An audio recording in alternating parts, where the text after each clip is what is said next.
Hello, AmpLab listeners. My name is Jess Bergson. I'm a second-year Master of Arts Management student at Carnegie Mellon and Chief Editor of Interactive Content at AmpLab. Today I'm here with multiple production managers. Thank you all for being here today. We're going to start off by having each of you introduce yourselves and what your current position is in your organization. Whoever wants to start, go ahead.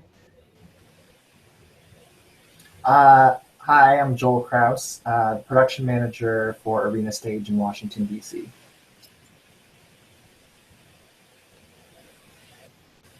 Great. I'm MJ. I'm the production manager and technical director for the University of Maine's Theater Dance Division, and also the production manager for Theater at Monmouth, a small summer theater in Maine. Okay. Hi there, I'm David Holcomb. I am the production manager at Carnegie Mellon University.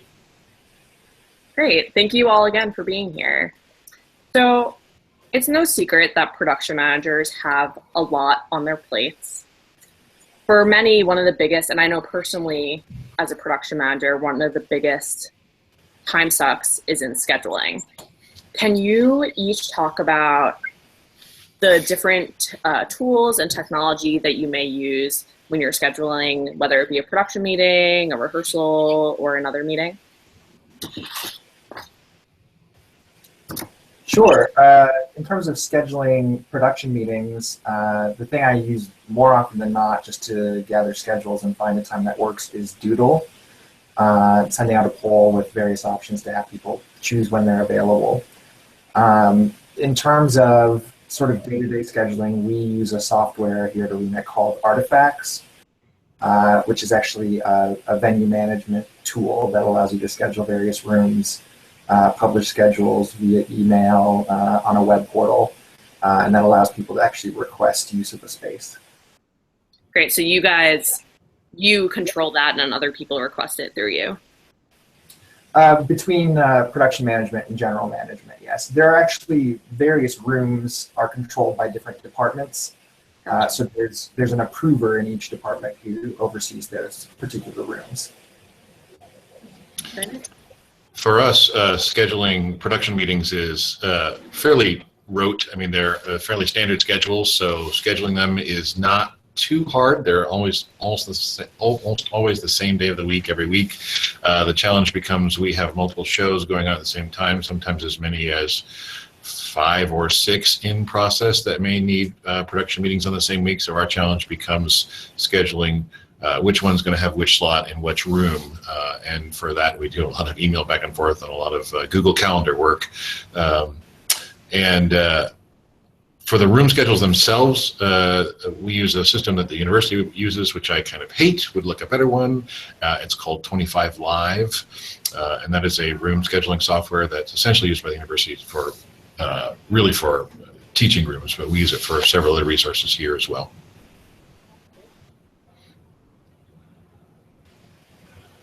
For me as well, with similarly on production meetings, I try really hard to have them scheduled on the same day every week. We have a Friday 1 o'clock, 2 o'clock, and 3 o'clock slot in our conference room, and I try as much as possible to keep shows to one of those 3 slots, just for ease of my own time, really, because I frequently have 3 shows that are having meetings on Fridays, and if I was trying to schedule for all of those individually on a weekly basis, it would be a huge time suck.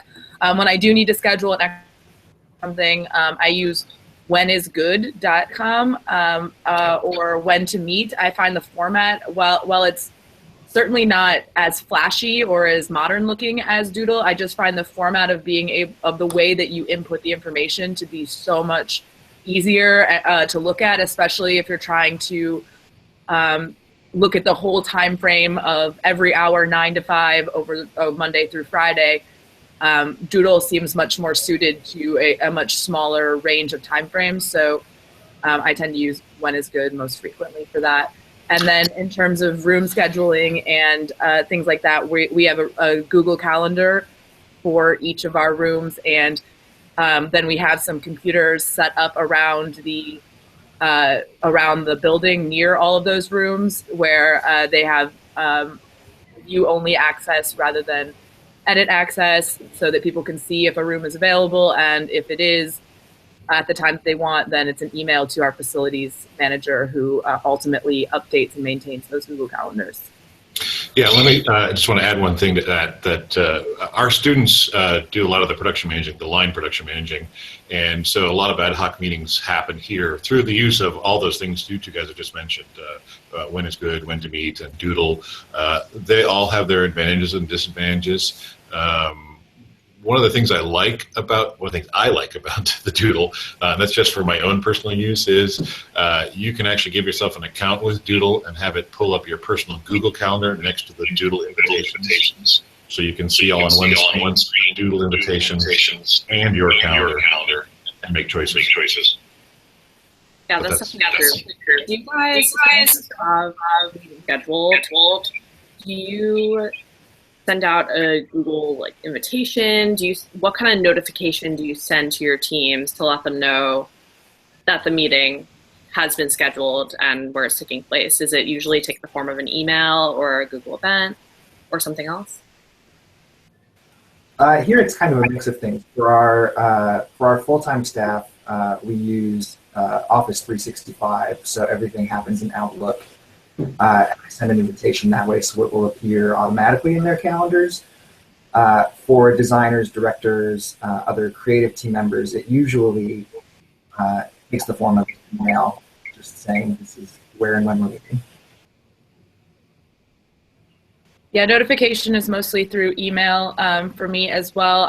When I get to I set up contact groups in my email so that I have quick, efficient ways to get the whole team without having to type in those emails. And then I also just set up and save a draft kind of stock boilerplate email of meeting scheduled, meeting minutes attached, that sort of thing. And I have those on file and just adjust them for any individual show. So ultimately, even though it's not a fancy way of doing it necessarily, excuse me, it's pretty fast because I've set up those templates and those group contacts to be able to do it in, a matter of a minute or two. Yeah, here at Carnegie Mellon, the School of Drama, we use everybody uses Google, so we all have Google Calendars. So it's nice you can see everybody's schedule. You can schedule people right into the meeting, and then have Google send out the invitation and even send out the reminders. And because so many of the users on our campus have, whether it's iPads or iPhones or even other things that are Google connected, even if they're not, those things. The pop-ups will appear right in their own devices. So not only when, but the other problem we have is where the heck is the meeting going to be? And that's the thing. People are going, oh God, I got a meeting at 3. Where is it? And their phone will tell them, which is usually very nice. Great. So another big problem or challenge that production managers face is the fact that theater or whatever you're working on, opera, dance, is always changing. The process is always evolving. And as a production manager, it's your job to keep that communication constantly rolling. So what technological tools do you all use to communicate with your teams and keep them updated on whatever changes occur or anything that's going on during the process? In terms of day-to-day communication for us, a lot of it just happens over email. I've looked into other systems, and the big thing that always sort of becomes the thing that makes me shy away is because we're constantly working with different groups of people, adopting anything like Slack or Basecamp or anything like that, the person involved has to create an account. In my experience, it's hard with changing creative teams to get everybody on board and acquainted with the system soon enough for it to really be a process. So a lot of it is still over email. In terms of dealing with documents, schedules, drawings, all of those things, we actually Dropbox for business and invite everybody on the document.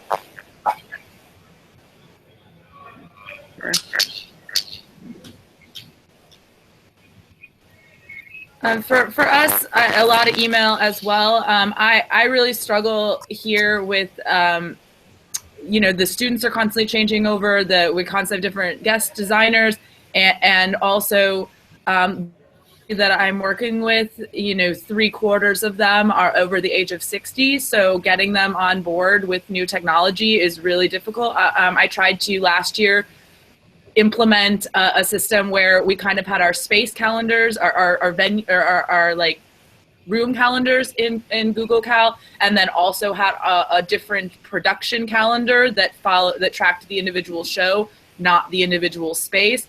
And that just blew their minds in a way that was just not workable.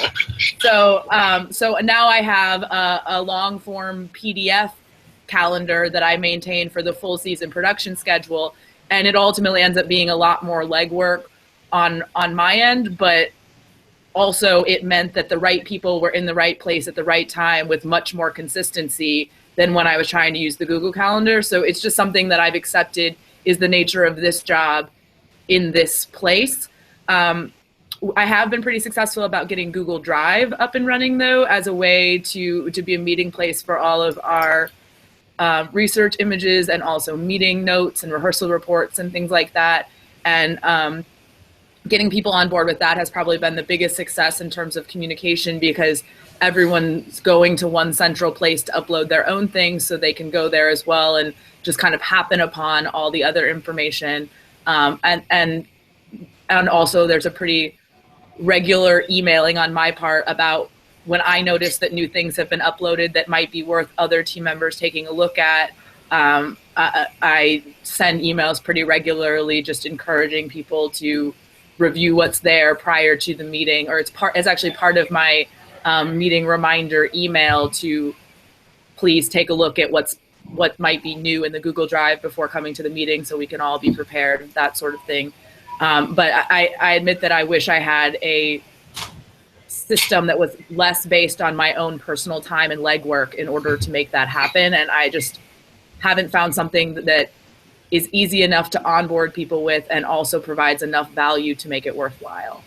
Yeah, that's a real challenge, how to make it something that's easy for you to do. I mean, we, like Joel, we have looked at both Slack and Basecamp and Prepared and a few other things, and while they all provide an interesting array of tools to solve some of these challenges we face, I find that there are kind of two barriers to those things. Well, three barriers to those things. One barrier is, as Joel mentioned, having to add users. So in order to use one of those things, you have to have an account with them. And in many cases, they're free, but it's just another account and another thing that people are not interested in. So there's that. Another of the barriers is the acceptance of new technologies. Whether you're somebody who's more senior in age or not, there's just a kind of a reluctance from users to add one more technology to their suite of things that they have to do to interact with you. And the third one is price. Some of those come with free or inexpensive versions, and some of them come with paid versions. And the challenges I have with the paid versions are really managing the payments. It's not so much the money themselves. It's they're mostly price per user per time, and now I got to manage users and time, and oh my God, I don't have time for that. I want something people can look at and use effectively, and I don't have to worry about the billing of it. If I could just pay one giant lump sum and use as many people as I wanted to all the time, I would be fine. Even if that lump sum was ridiculously huge, because we got $1 million. No, okay, we're not that rich. But if there was an identifiable sum and that was just done, I might consider some of those things. So that's kind of the third barrier. And to kind of bridge the gap between the things that any of those tools would bring to us, and since we don't have those things, we kind of bridge that gap with a few different tools. So we, of course, use email like everybody does. The university has a subscription to what's called a mailman listserv, which is just a listserv methodology of having group emails. So we create essentially distribution lists per all kinds of things, per group that needs to meet, per show, per, all kinds of things. And then those are email addresses that everybody can use in common to contact everybody in common on that project or that show or that whatever. So there's that email distribution chain, which is nice, and it's easy to add people who are or are not members of our community to it, as long as we have their email address. That's easy. And paid for already, so great. We also maintain our own website within the production area here at Carnegie Mellon on our own little server. It's a little stupid thing that we run ourselves. It's not flashy, but it is a place where all of myself and all the other managers that manage shows can update content, and so all the users, whether they be designers, directors, actors looking for their daily call sheet, whatever it is, can go to that website and find the information that they're looking for. And so I and the other managers can post information there, and they can know to go look for them, but we can also send out an email reminder with a direct link to whatever that is, and it's sitting there. And if it gets updated, it's updated automatically. We don't have to send another email out. It's just the most updated item is usually just kept up there. And that's up to us to do, but it's not too bad to keep it fairly updated. The other tool that we use, we have Drive around here, but we don't make a lot of use of it in terms of sharing, because we also have a university-wide subscription to Box.com, which is, if you haven't used it, it's pretty much just like Dropbox. It's the same kind of thing. And the advantage of Box.com, or Dropbox for that matter, over Google Drive for us is there's a lot more control over access levels. We make our Box.com's folders per show available to the internet, so everybody can go look at them, and we invite specific people to share information in them. So the artistic team can share what they're working on in them, and anybody else who needs to look at it can just come find it. You have to know where the Box folder is, but we also put a link to the Box folder on the show page from our production web page. So we try to. So those are three kind of tools that we kind of jam together to try to create our own base camp, if you will. It doesn't have the disadvantages. It doesn't have the automatable emails going out, reminders going out, and push notifications going out, and those kinds of things. I wish we had a good solution for that, and frankly, I wish we had a good solution for contacting people where they are. We're having a real problem at this point with people who don't read email. It's surprising how many people in the world now don't use email anymore. They've given it up in favor of things like text, chat, Facebook Messenger, for crying out loud. So getting a hold of people is becoming a new challenge for us, that we're looking for a way to kind of integrate that approach so that we can get people where they are, as opposed to expecting them all to find us in the same place. So you all mentioned that you don't feel like a great communication tool specifically for theater exists. And David, you mentioned a little bit some things that you wish existed. Can you guys explain, if someone were to right now go out there and create an app or a piece of software that could solve all of your communication needs, what sort of characteristics or functionalities would it need to have?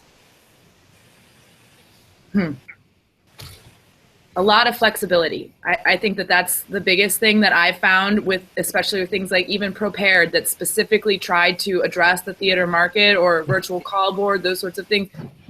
It's just that every process is so different, and the number of collaborators and the way they need to work is so different that I feel like I instantly hit a wall where it's like, okay, I can do everything but that one thing. And then, and then the next show, it's a different one thing that I can't find. And how do I find something that works with the designer that I have that doesn't have an email address and only hand drafts, and then also meet that with the student I have who wants to communicate with me through Snapchat, and the wide range in between. And I, as a human being, can do that because I am inherently flexible, and I consider it, a part of my job that I enjoy and good at, to try to meet those people where they are.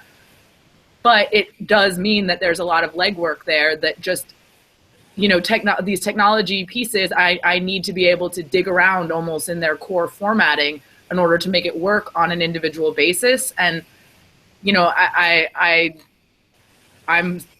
don't know what exactly that is or how that's even possible, because I'm not a software developer, but that's how I've always felt, is when I've tried to start using one of them, I always hit the wall where it I either have to adjust, I have to force my people to adjust, or I need to be able to adjust the program.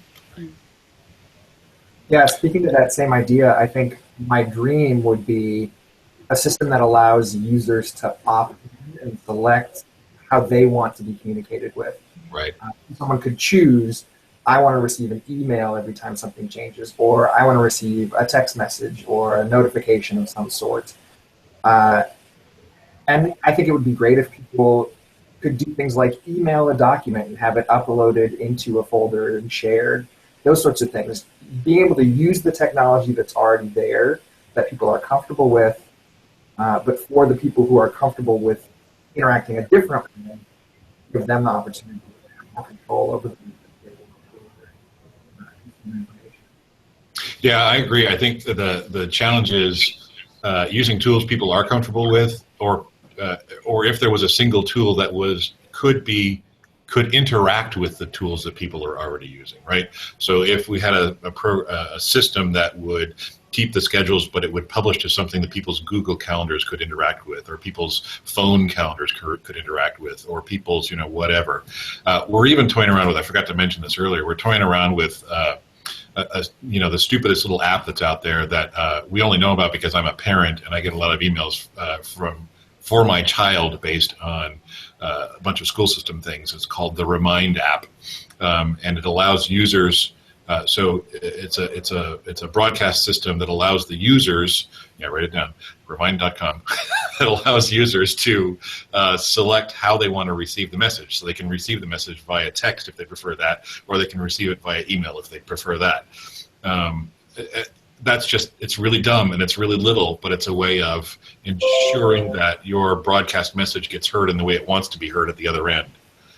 So that's the kind of flexibility that I would love for an integrated system to have, number one. And number two, I want it to be easy for me to use on the front end, right? I mean, MJ talked about the challenges of being flexible and meeting people where they are. And of course, yeah, I think, well, I was going to say we all do that. I mean, I think we do. I certainly do. Because if you don't meet people where they are, they're not going to hear you. And that requires legwork on our side, that it would be great if some sort of technological solution could reduce the legwork on our part, if that makes sense. Yeah, definitely. So the last sort of area I want to talk about is budgets. So maintaining and creating production budgets are another huge responsibility of production managers. What technological systems or technology do you use to manage your budgets?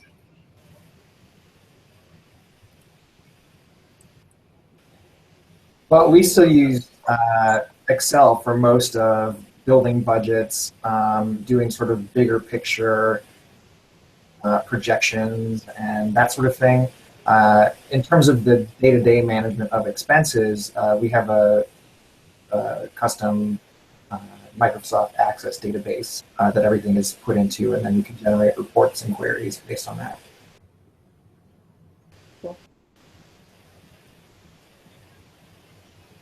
I built my own FileMaker database for tracking expenses and receipts. I spent a summer teaching myself how to really use the program on a pretty deep level, and then I built my own pretty much for the same reasons that we're talking about with Prepared and Basecamp and all those other things as communication.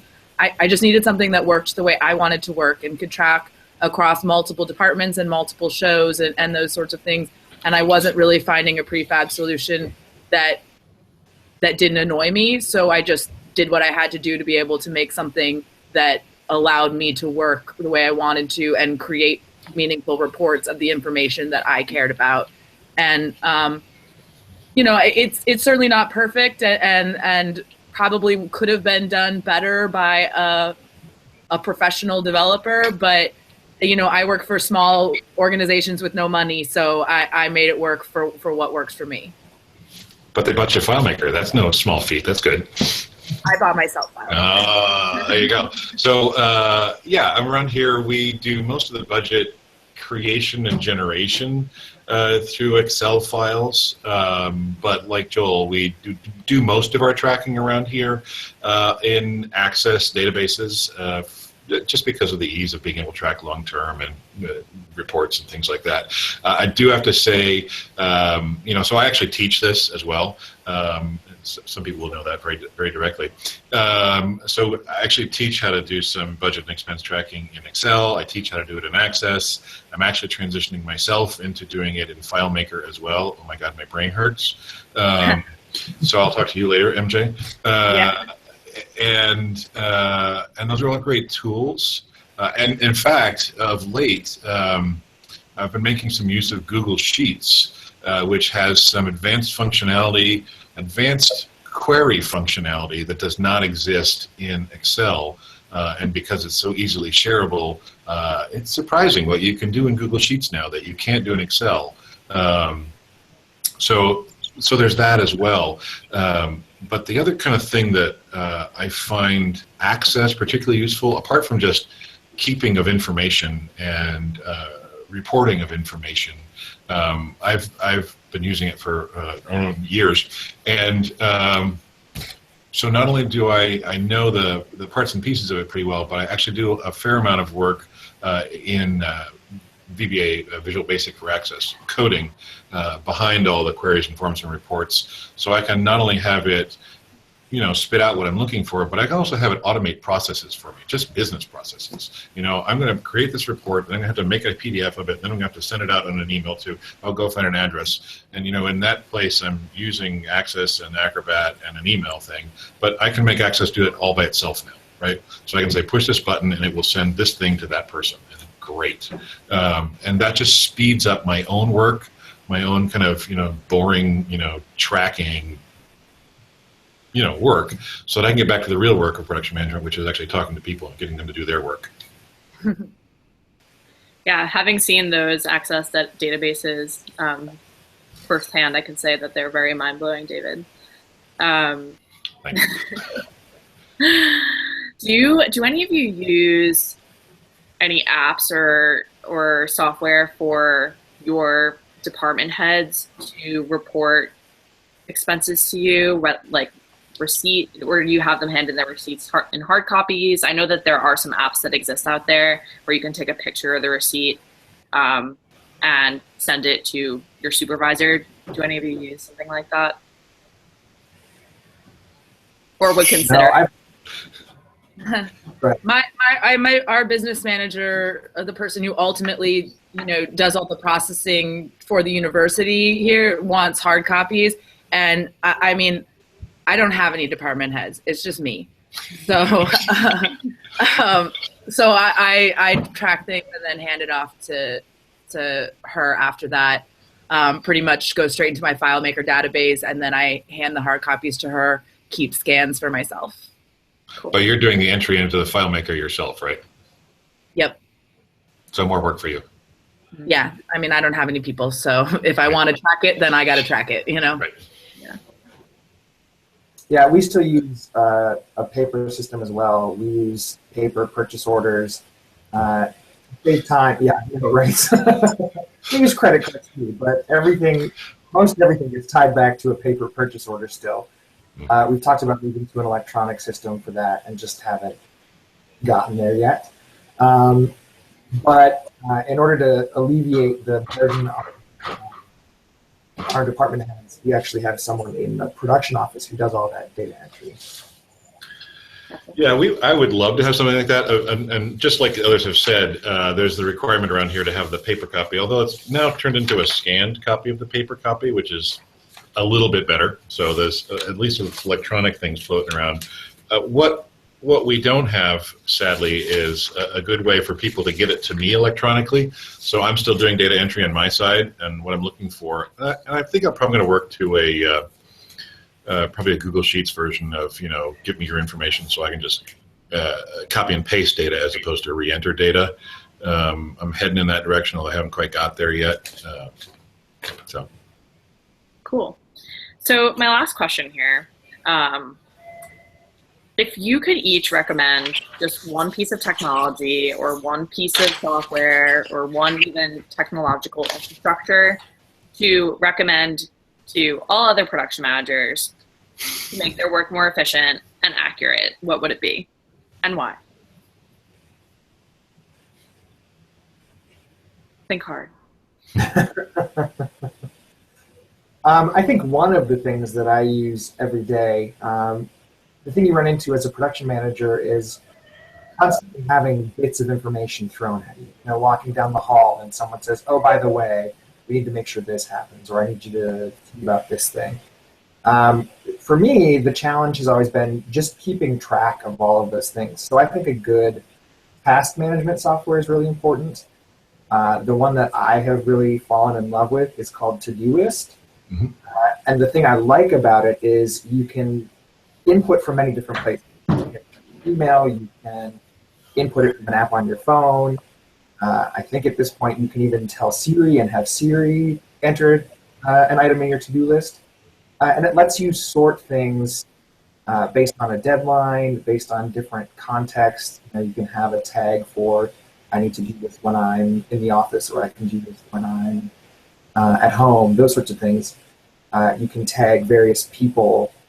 So I'll do that a lot. So collecting information, I'll tag something for our general manager that I need to talk to them about. So when we're in a weekly sort of check-in meeting, I walk in with a list of the things I need to make sure I talk about.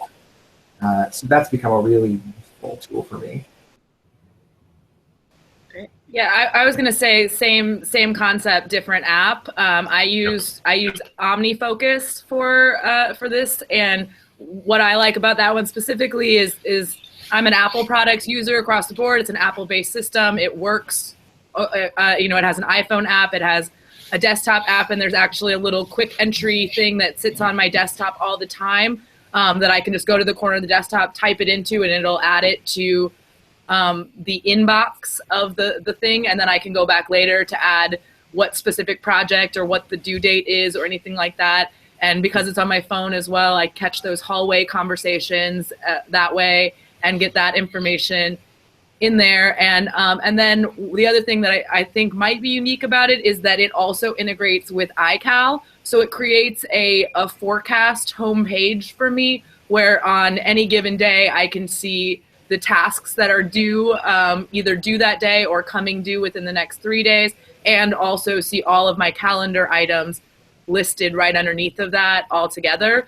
And for me, it's I live and die by that thing in terms of what I need to get done on a daily basis, and really allows me to, when things need to be done, not right away, but in the future, allows me to record it and get it out of my head so I can get back on the things that need to get done today. And that, to me, as a production manager, you just have to jump in and out of so many contexts throughout the day that being able to fully put yourself in the moment, because you can have something else to track all that other stuff, it's game changer in my opinion. Yeah, I got to agree. I think the base level thing that any production manager's got to be able to develop for themselves is a good system for getting things done. And you guys are just listing the same kinds of things. David Allen would be proud.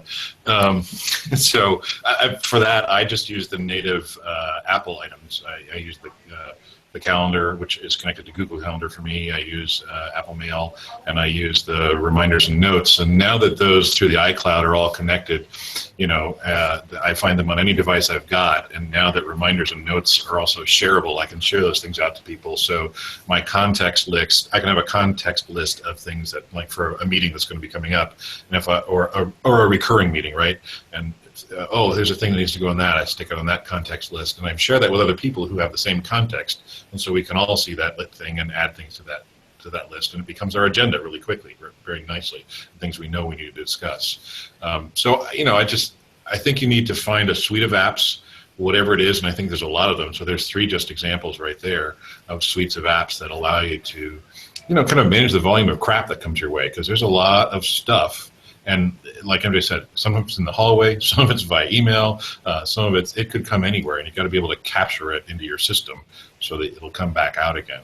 All that said, I would say that kind of the next kind of level up is what I do with Access, but you don't have to do it with Access. You could do it with FileMaker, you could do it with some other program that allows you to customize the automation of your work.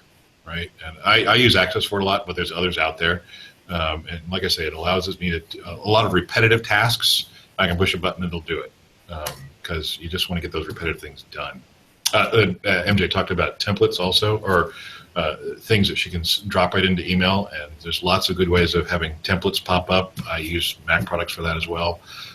It's just autocorrect stuff. I type in 3 words and the whole thing pops up in my email and out it goes. So anything that you can use to automate your kind of drudgery work is helpful, unless you've got a lot of assistants. Right. Then they're just your automation. Exactly. Right. Well, thank you all so much again for joining us. I think that production managers are definitely some of the most resourceful people in the arts industry. So I really appreciate you sharing your insights with our listeners and readers. Absolutely. Thanks. Thanks.